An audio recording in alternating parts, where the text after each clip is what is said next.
Brooke. Good to see you here today. Thanks for joining us. Hi, Karen. Thanks for having me.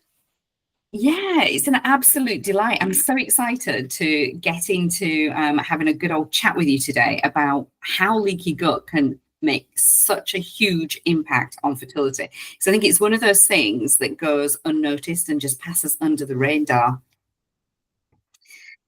Just to lay the foundation a little bit though, so that you know who we're talking to today, Brooke Kane is a functional medicine registered nurse and she specialises in IBS, but she specialises in it for women, which is hugely important for us because obviously women and men are not necessarily built the same.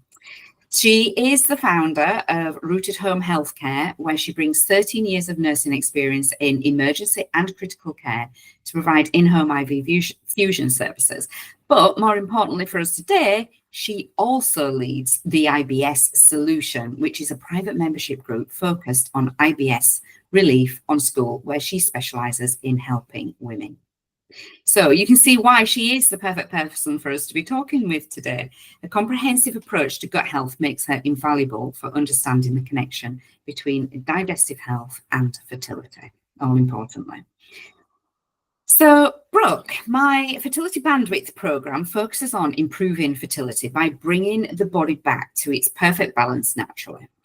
Because when the body works optimally, it has at that point the bandwidth to create a baby.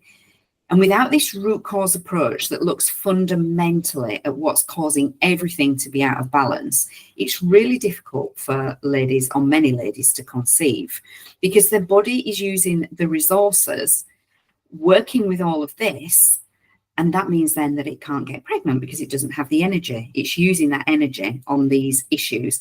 One of them being IBS, leaky gut in particular, as that's what we're talking about today. So when we're working with gut issues where the body feels like it's constantly being attacked, this can be a huge underlying issue for many of the ladies with infertility problems. So I wonder if,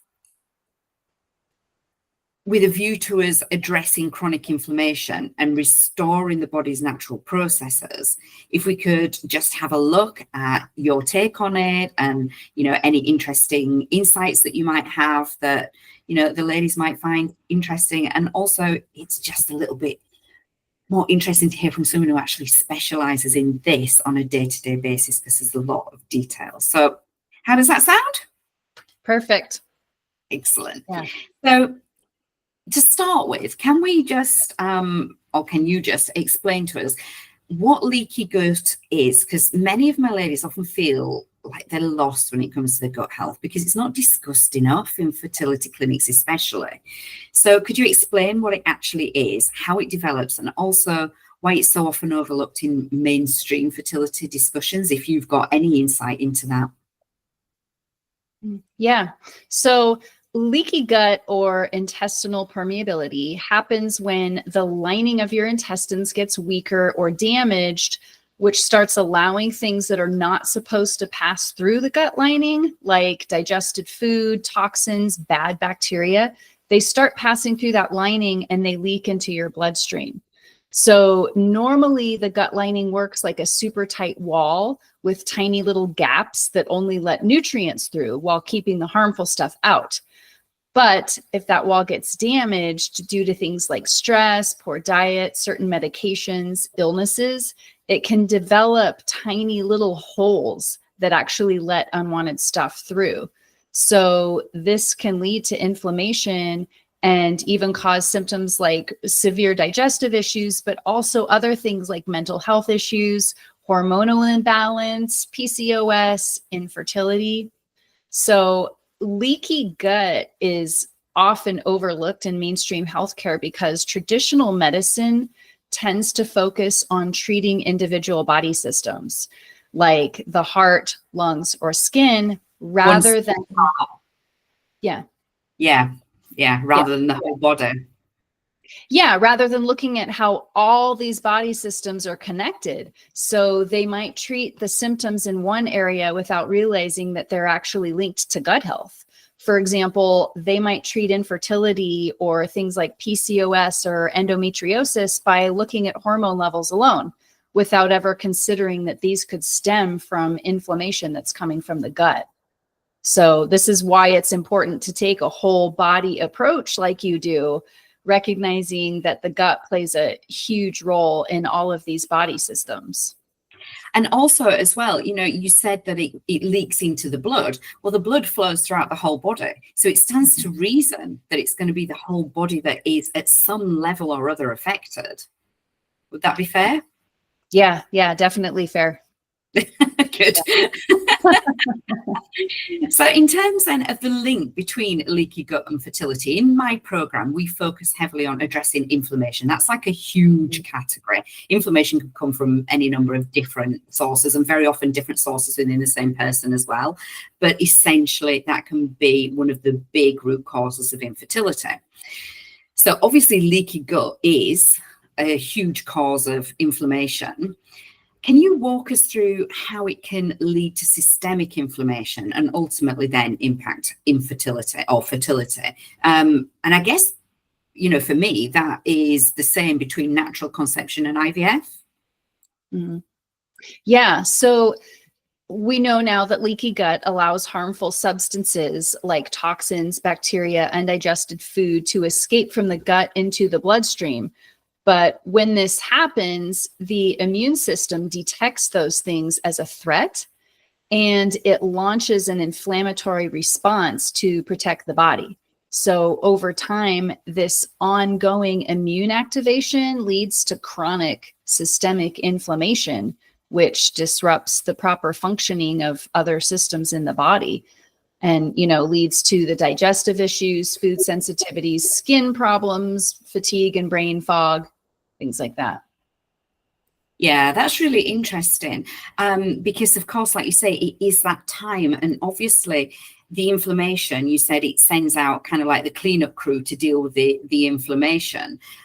That's what I'm talking about when I'm talking about fertility bandwidth, and how inflammation, leaky gut being one cause of it, creates more workload for your body to process, rather than then being able to use that energy for getting pregnant, because it's dealing with this inflammation, and like the cleanup crew are out there working overtime. Yeah, definitely.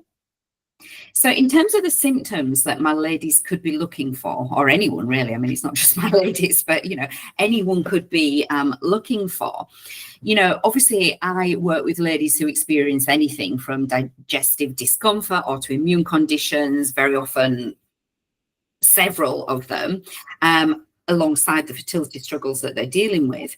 What are the key signs of leaky gut that they should look out for, especially, I guess, the less obvious ones, that are connected to hormone health, cycle irregularities, and so on? Yeah, great question. So the key signs and symptoms are digestive issues like bloating, gas, diarrhea, constipation, food sensitivities or sudden reactions to foods that you previously tolerated just fine. Skin problems is a really big one that a lot of people don't realize is actually related to gut health. So things like acne, eczema, rashes, oftentimes those are stemming from leaky gut. It's not actually a skin issue at all. And that's because this toxin needs to get out of your body somehow. So it uses the easiest route. Right, exactly. Yeah. So fatigue, brain fog, mood changes, of course, hormonal imbalances, and then chronic inflammation symptoms like joint pain or headaches. That's another one that is often not associated with leaky gut. Yeah, and the reason that I guess it's not associated is because we don't necessarily make the connection between the inflammation that causes the aching joints, for instance, in the autoimmune, like rheumatoid arthritis or something. Exactly. Yeah. But it doesn't mean that it's not causing it. It's just that traditional medicine, generally speaking, is looking at more of a focused approach to one particular area. So they're missing the other connections. Right. Yeah. And oftentimes they'll address inflammation, with steroids or whatever, but still not looking at where's the inflammation coming from. If we don't get rid of the root cause, then we're just going to have to continue attacking the inflammation. And it's not really ever going to go away if that root cause is still in there. And oftentimes it is leaky gut. And you're working with the root cause as well in your clinics. Yeah. So important. Because how can you move forward if this thing that's causing the problems is still there? It's just like sticking a Band-Aid on. Right, exactly. In terms of hormone balance, because you mentioned that leaky gut can lead to hormone imbalance as opposed to hormone balance, one of the most common concerns that I hear from ladies, generally speaking, I mean, there's lots of them, but, you know, one being short cycles, poor egg quality is huge. And I know you talked about brain fog, but we haven't quite looked at the detail of that yet, and difficulty with implantation. So how does the gut influence hormone balance, specifically, I guess, estrogen and progesterone, but not necessarily limited to? And how does healing the gut then help to support these areas of fertility? Yeah, great question. Important question. So it plays a huge role in hormonal balance, especially with estrogen and progesterone. One of the key ways is through a collection of gut bacteria that actually helps metabolize and regulate estrogen. So if the gut's imbalanced due to leaky gut or an imbalance in the bacteria, estrogen can actually build up or be recycled back into the body instead of being eliminated, which leads to imbalance. So chronic inflammation. That's how you see like the inflammations with endometriosis and inflammation, and it's all cycling back into itself. Interrupt. It's fascinating. Yeah, it's fascinating. So the chronic inflammation from the gut issues can also disrupt the communication between the brain and the ovaries, which affects progesterone production and ovulation, which are obviously critical for egg quality and implantation. Yeah, it is. It's so interesting when you start getting into the specifics of how everything links together. There's no end to it, is there? There's never an end to it. It's fascinating. Yeah. Now, in terms of egg quality specifically, in my work, I explain to clients that nutrient absorption is critical for egg quality and cycle regulation.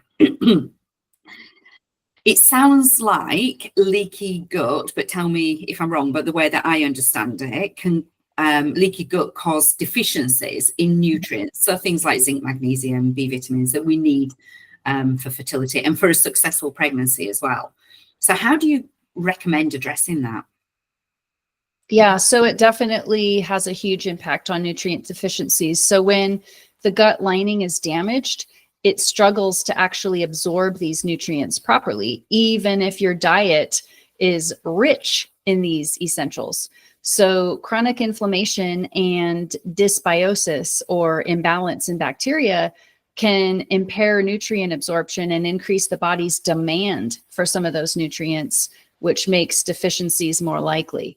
So one of the first things we want to do to address this is heal the gut. So focusing on repairing the lining with a very nutrient-dense diet, gut-healing foods like bone broth, some targeted supplements like L-glutamine or collagen. We want to replenish nutrients by including foods that are really rich in things like zinc, magnesium, and B vitamins. If needed, we need to use some high-quality supplements to boost those things. But improving digestion is a really big one when we're talking about repairing gut health and taking care of nutrient deficiencies. If we're not digesting optimally, we're not absorbing nutrients. And then, of course, reducing inflammation, like we've been talking about, is huge. Yeah, and then earlier on you mentioned this, and then you alluded to it a little bit then as well. So we talked about the gut lining and how it essentially becomes a little bit perforated, more like a colander than a sieve type setup. So if things are escaping into the bloodstream and it's traveling around. Now, would it be fair to say that that effect then could be linked to why you have brain fog very often, because it's the same issues that are happening in the brain, for instance, as an example. But then also when we're talking about the quality of an egg, the membrane of the egg obviously needs to be as robust as it possibly can be. Is that a fair link? Oh, definitely. Yeah, yeah. So when the gut lining's compromised, inflammatory signals are circulating throughout the body, as you mentioned, up to the brain, everywhere, which ends up disrupting hormonal balance and affecting the uterine environment. So that persistent inflammation can exacerbate things like endometriosis and more, where inflammation and excess estrogen are playing key roles. Mhm. And they make the uterus less receptive to an embryo, which reduces the implantation success. Yeah, because if you think that something's really inflamed, it's not. It's a hostile environment, isn't it? Mhm. Yeah. Yeah. Um, Yeah. Just sort of taking that one step further, we know that inflammation plays a big role in conditions like endometriosis and this implantation failure. So is there any kind of specific conditions? I mean, obviously we've talked about that and briefly mentioned PCOS, that are kind of like a red flag for leaky gut. If people are like, I don't know if I've got leaky gut or if that's linked to my endo, is there, a connection that they can look out for?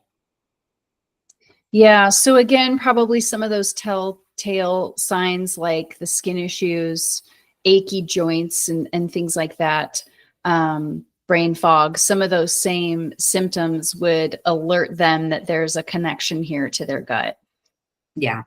And then it was quite interesting what you were saying earlier as well about the gut microbiome imbalances and how that contributes to fertility challenges. What steps, other than obviously the bone broths and things, but can women do to improve theirs? Is there anything like exercise or movement or other ways that this can be improved other than just what you're putting in when your body's not necessarily absorbing the nutrients properly anyway? Right. Yeah, definitely. So, I mean, what we're putting in is important, but, including things like fermented foods is really important. And that's one thing as far as the putting in piece that a lot of people miss. Avoiding triggers, supplementing wisely. But as far as non-food pieces, managing stress is a really big one. Chronic stress can actually alter the gut microbiome, the balance between the good and bad bacteria. So incorporating relaxation techniques is really important. Staying hydrated, as that supports digestion and helps maintain a healthy gut lining as well.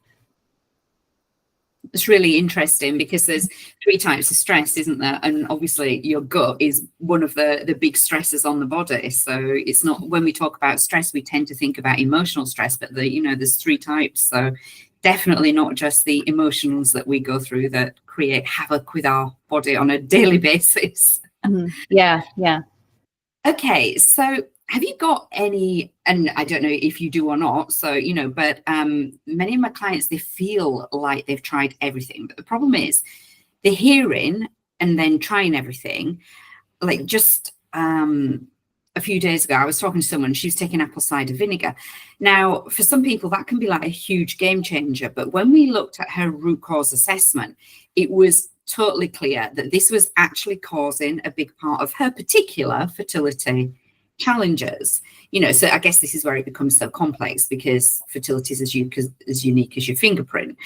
But there's so much generic advice out there that people don't know what to do, and then they end up either doing nothing or doing everything, which is not necessarily going to help them. So is there anything, do you have any insight, any success stories where healing the gut had a dramatic impact on someone's fertility journey, with things that could probably apply to anyone? It's just a good practice. Yeah, so that's a really common frustration. People feeling like they've tried everything, or feeling like there's so much information out there. Which one do I listen to? So usually addressing inflammation through diet is one thing that a lot of people haven't tried. I did have a client a few months back who was experiencing really irregular cycles along with a list of digestive issues. So ultimately she came to me for digestive issues.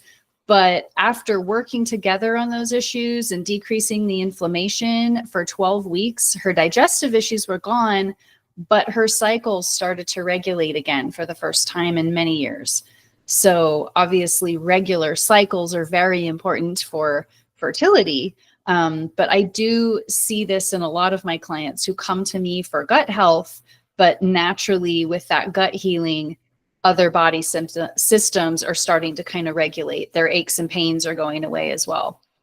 Fascinating. Yeah, it is. It's absolutely fascinating. There's no way when you start working with the whole body that you're not going to impact something else as well for the better, even if they come to you or they come to me or they go to someone else who has a similar full body root cause perspective on healing whatever problem it is. There's always going to be a huge benefit somewhere else along the line as well, isn't there?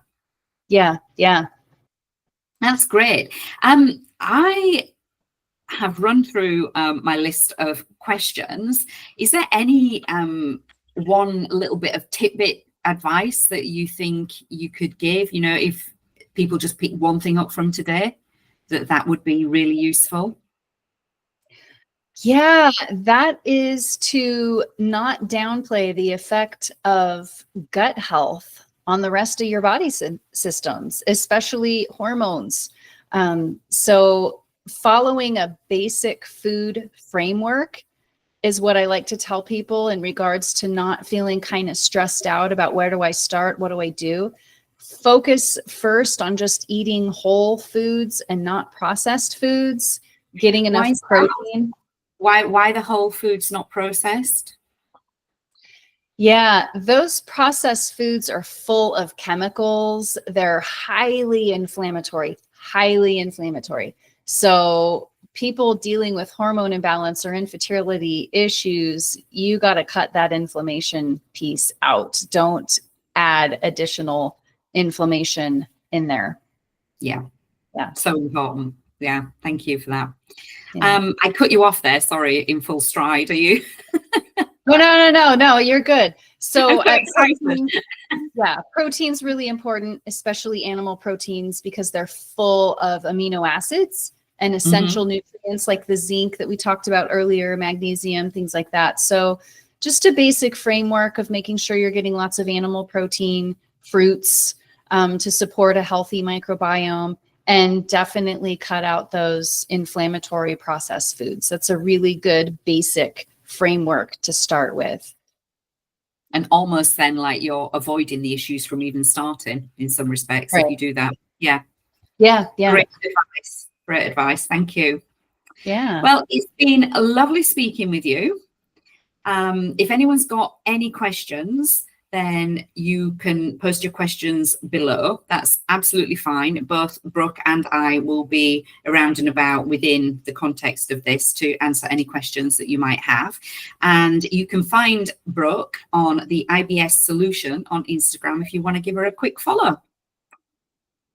So thank you, Brooke. Thank you very much for today. Thank you for having me, Karen. Yeah, it's been a joy. See you next time. All right.